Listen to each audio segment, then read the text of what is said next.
राम राम दोस्तों, जय बाबा नीम करोली महाराज जी की। आशा है कि आपके ऊपर भी बाबा नीम करोली जी की अपार कृपा होगी, आपके घर परिवार में सभी देवी देवताओं की, मेरे हनुमान जी, मेरे बाबा नीम करोली महाराज जी, मेरे श्री राम जी, मेरे गणेश भगवान जी, मेरे शिव शंकर महादेव जी, मेरी नवदुर्गा माँ आदि पराशक्ति माँ पार्वती जी की अपार कृपा होगी।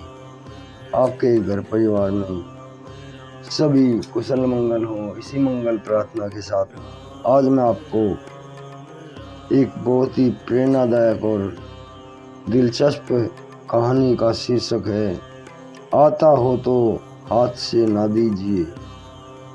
तो ये कहानी है, इसे शुरू करते हैं दोस्तों। आता हो तो हाथ से ना दीजिए। किसी व्याध ने जंगल में एक तीतर फंसाया। तीतर ने सोचा यह पापी मेरी जान लेकर ही छोड़ेगा, परंतु अकल लगाकर जान बचाने की कोशिश तो करनी चाहिए। उसने व्याध से पूछा, तुम मेरा क्या करोगे? मान लो कि मुझे बेचोगे तो मुश्किल से मेरे बदले 4-5 रुपये मिलेंगे। मारोगे तो सिर्फ पंख ही पंख हाथ लगेंगे। यदि पालोगे तो भी एक ना एक दिन मृत्यु हमारा वियोग करा देगी। लेकिन तुम मुझे छोड़ देने का वादा करो तो मैं तुम्हें 3 ऐसी नसीहतें दे सकता हूँ जिनसे प्रत्येक का मोल लाख रुपये है। व्याध ने कहा, बतलाओ, मैं तुम्हें जरूर छोड़ दूंगा। तीतर बोला, पहली नसीहत सुन, बात कोई भी हजार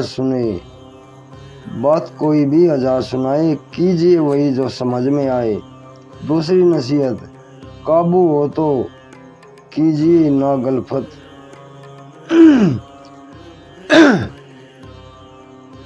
संकट में हो तो हारिए ना हिम्मत। तीसरी नसीहत है, आता हो तो हाथ से ना दीजिए, जाता हो तो उसका गम ना कीजिए।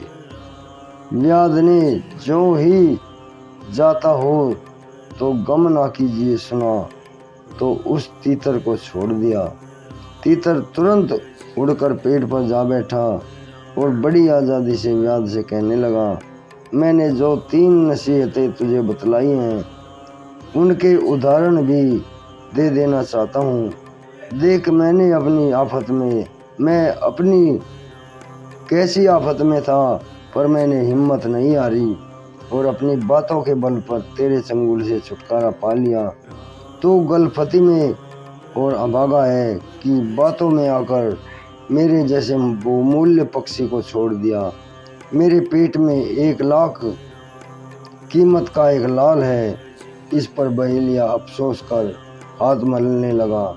उसने तीतर को फिर से पकड़ना चाहा। मैं उड़कर पेड़ की ऊपरी टहनी पर जा बैठा और बोला, मूर्ख, तू मेरी पहली नसीहत पर ध्यान देता तो मेरी बातों में न आता, दूसरी पर ध्यान देता तो मुझे छोड़ता नहीं।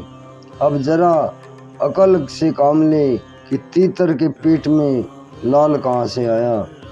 मेरी बातों में आकर तूने मुझे छोड़ दिया और फिर मेरी ही बातों में आकर मुझे पकड़ने को खड़ा हो गया।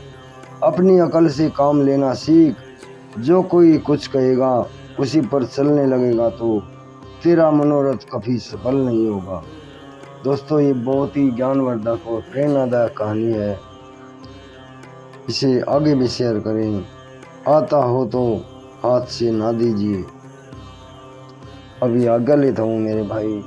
बाबा नीम करोली जी आपके ऊपर सदैव कृपा दृष्टि बनाए, यही मंगल कामना है और इसी प्रार्थना के साथ जय श्री राम।